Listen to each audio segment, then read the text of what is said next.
আপনাদের কি জানা আছে মহাভারতের সময় এমন কিছু নারীরা ছিলেন যারা অবৈধ সম্পর্কে লিপ্ত ছিলেন? কি বন্ধুরা, এখন আপনারা ভাবছেন যে কারা সেই সকল নারীরা, তাই তো? চলুন তবে আপনাদেরকে বলি।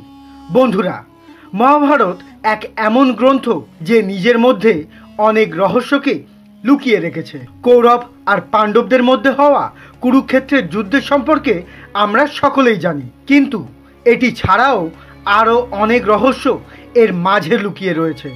সেই সকল রহস্যগুলির মধ্যে একটি রহস্য হলো সেই সকল নারীদের সম্পর্কে যারা অবৈধ সম্পর্কে লিপ্ত ছিলেন। তো নমস্কার বন্ধুরা, ফিরে এসেছি আরও একটি নতুন গল্প নিয়ে। আজ যে গল্পটি আপনাদের সামনে প্রস্তাবনা করতে চলেছি তা হলো কারা ছিলেন সেই মহাভারতের সময়কালীন 5 জন নারীরা যারা অবৈধ সম্পর্কে লিপ্ত ছিলেন।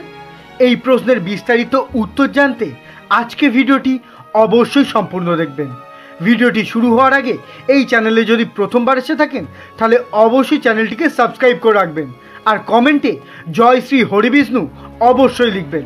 চলুন দেরি না করে শুরু করা যাক আজকে ভিডিওটি। সবার প্রথমে বলা যাক হস্তিনাপুরের সম্রাট রাজা শান্তনুর দ্বিতীয় স্ত্রী সত্যবতীর সম্পর্কে। বন্ধুরা, আপনাদেরকে বলে রাখি যে রাজা শান্তনু প্রথম বিবাহ করেছিলেন দেবী গঙ্গার সাথে। পিতামহ ভীষ্ম ছিলেন এনাদের পুত্র। দেবী গঙ্গা যখন রাজা শান্তনুকে ছেড়ে দেবলোকে ফিরে গিয়েছিলেন, তারপর তিনি একদিন নদীর ধারে যান আর সত্যবতীকে দেখেন এবং তার প্রেমে মোহিত হয়ে পড়েন। এরপর পিতামহ ভীষ্ম এনাদের দুজনের মধ্যে বিবাহ সম্পন্ন করেন। কিন্তু আপনারা এই কথাটা শুনে বেশি অবাক হবেন যে রাজা শান্তনুর সাথে বিবাহ হওয়ার আগে সত্যবতী এক পুত্র সন্তানের জন্ম দিয়েছিলেন। আসলে মহাভারতকালে পরাশর ঋষি নামক এক ঋষি ছিলেন। তিনি একদিন নদী পারাপার করার জন্য নৌকাতে বসলেন আর তিনি দেখলেন এক সুন্দর কন্যা সেই নৌকো চালাচ্ছিলেন। তখন ঋষি তার রূপ দেখে মোহিত হয়ে পড়েন। তখন তিনি তার নাম জানতে চাইলেন। সেই কন্যা তখন তার নাম বললেন সত্যবতী। তারপর পরাশর মুনি সত্যবতীর সাথে সহবাস করার অনুরোধ করলেন, কিন্তু সত্যবতী বললেন সবার সামনে এবং বিবাহের আগে আমি এই কাজ আপনার সাথে করতে পারবো না। তখন পরাশর ঋষি তাকে অনেক করে বোঝালেন এবং কিছু সময় পরে সত্যবতী রাজিও হলেন। সেই সাথে সত্যবতী ঋষির কাছে 3টি শর্ত রাখলেন। প্রথমত, এই কাজ করতে আমাদের যেন না কেউ দেখে ফেলে। এরপরেই ঋষি এক ঘন মেঘের আস্তরণ সৃষ্টি করলেন যার ভিতরে কেউ দেখতে পাবে না। দ্বিতীয়ত, প্রেমে লিপ্ত হওয়ার পরেও তিনি যেন কুমারী থাকেন। এই কথা শুনে ঋষি তাকে কথা দেন যে এমনটাই হবে। আর তৃতীয়ত, তার শরীর থেকে যে মাছের দুর্গন্ধ বের হয় তা যেন সুগন্ধে পরিবর্তিত হয়। এই কথা শুনে ঋষি সেটাও মেনে নেন। আর সকল শর্ত পূরণ হওয়ার পর সত্যবতী ও পরাশর ঋষি একে অপরের সাথে সহবাসে লিপ্ত হন সেই নৌকারই মধ্যে। এরপর তিনি এক পুত্র সন্তানের জন্ম দিয়েছিলেন যার নাম ছিল কৃষ্ণদ্বৈপায়ন। পরে এনার নাম হয় বেদব্যাস। এর কিছু বছর পর সত্যবতী রাজা শান্তনুর সাথে বিবাহ করেন। সত্যবতীর মতোই ওনার 2 পুত্রবধূও অবৈধ সম্পর্কের কারণেই পুত্র প্রাপ্তি করেছিলেন, তাও অন্য কোনো পুরুষ নয়, সত্যবতীর প্রথম সন্তান কৃষ্ণদ্বৈপায়নের দ্বারা। বন্ধুরা, সত্যবতী ও রাজা শান্তনুর 2টি পুত্র হয়, চিত্রাঙ্গদ ও বিচিত্রবীর্য। চিত্রাঙ্গদের মৃত্যু যুদ্ধের মধ্যেই হয়ে যায়, যার কারণবশত বিচিত্রবীর্যকে রাজা হিসেবে ঘোষণা করা হয়। বিচিত্রবীর্যের 2টি স্ত্রী ছিল, অম্বিকা ও অম্বালিকা। বিচিত্রবীর্যের 2টি স্ত্রীর কাছ থেকেই কোনো সন্তানই প্রাপ্ত হয়নি আর তিনি যক্ষা রোগে মারা যান। তারপর হস্তিনাপুরের গোটা রাজ্যের দায়িত্ব নেওয়ার জন্য এবং কুরু বংশের প্রজন্মকে আরও বৃদ্ধি করার জন্য পুত্র সন্তানের প্রাপ্তি অত্যন্ত দরকার।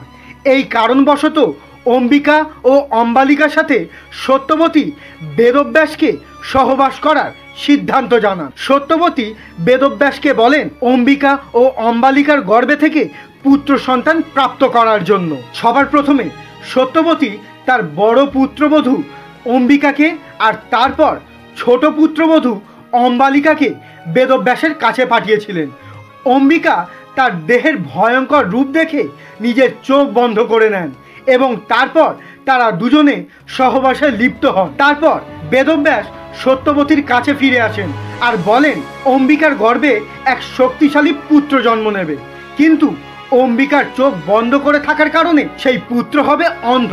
এরপর অম্বালিকার সাথে বেদব্যাস সহবাস করতে গেলে অম্বালিকা তার দেহের তেজকে সহ্য করতে পারে না। এরপর বেদব্যাস আবারও মাতা সত্যবতীকে বলেন অম্বালিকার গর্ভে পাণ্ডুর ন্যায় পুত্র জন্ম নেবে। এই কথা শুনে সত্যবতী অত্যন্ত চিন্তিত হয়ে পড়েন আর তিনি বড় পুত্রবধূ অম্বিকাকে আবার সহবাস করার জন্য বলেন। এইবার অম্বিকা নিজে না গিয়ে ব্যাসদেবের সাথে তার নিজের দাসীকে পাঠান। সেই দাসী কোনো রকম সংকোচ না করে ব্যাসদেবের সাথে সহবাস করেন। এইবার ব্যাসদেব মাতা সত্যবতীর কাছে গিয়ে বলেন এই দাসীর গর্ভে থেকে এক মহান শক্তিশালী ও বিদ্যমান পুত্রের জন্ম হবে। তারপর অম্বিকার কাছ থেকে ধৃতরাষ্ট্র, অম্বালিকার কাছ থেকে পাণ্ডু ও দাসীর কাছ থেকে বিদুরের জন্ম হয়।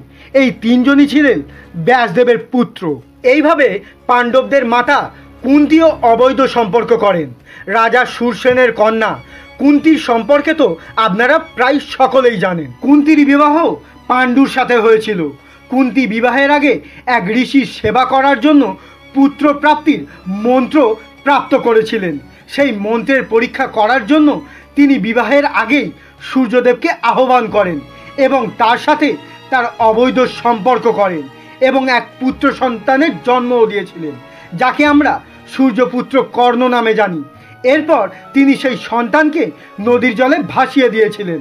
এরপর পাণ্ডুর সাথে বিবাহ হয় কুন্তির। পাণ্ডুর সহবাসে মৃত্যু হওয়ার অভিশাপের কারণবশত তিনি আবারও তিনজন দেবতাকে সেই মন্ত্রের দ্বারা আহ্বান করেন। ধর্মরাজের কাছ থেকে যুধিষ্ঠির, পবনদেবের কাছ থেকে ভীম ও ইন্দ্রদেবের কাছ থেকে অর্জুনের প্রাপ্তি করেন।